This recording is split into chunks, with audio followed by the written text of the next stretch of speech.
Welcome to day 2 of trying to learn the Beat It solo by Michael Jackson or Eddie Van Halen.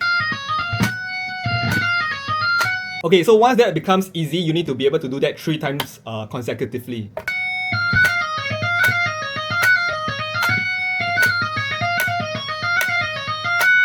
And then if you combine the first sequence together with that second sequence, which is that repeating pattern, you get this. I'm going to play a pause in between the first section and the second section so that you can really see how the chunk fits together. And then later I'll play without a pause. Okay, now with the pause.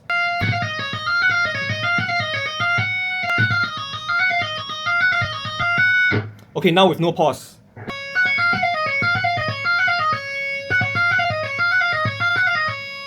Alright, okay, and then the last part is the same pattern, but instead of the E string, you're playing on the B string. Except this time you need to land the click on the 14 instead of the 15. Okay, so it's 14, 15, 14, 12, 10, 14.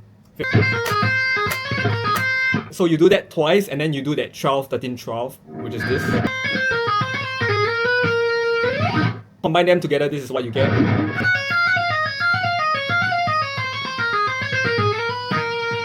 So I wanted to share one tip when you're trying to move from the E string to the B string, like that.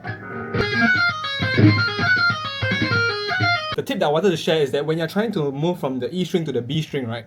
For me, I find that it's helpful to do a curl, like that. So what I want you to notice is that my hand will do this as I move from the E to the B string, and that's because I find that doing that position shift helps me to play that part more cleanly, and also being able to land on the fret more precisely. That's an idea that I find helpful for me, which is that my entire thumb and my hand system will also move up and down. I'm not sure, but this is what has helped for me. So before, when I didn't move the hand up and down, I couldn't really land on the 14 on the B string cleanly, so it sounded like this.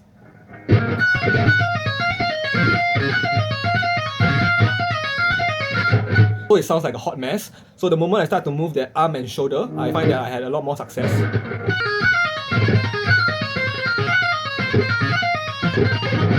So I hope that was helpful, but it's important to understand that depending on how far along you are on your guitar journey, being able to do this on demand is not easy. It's something that requires finesse, right? But don't worry if you can't do it right now. It's just something to think about, because some of these movements come with proficiency with the instrument, right? If the more you play, the more likely you are to become more aware of how to move your joints and shift, micro shift more efficiently.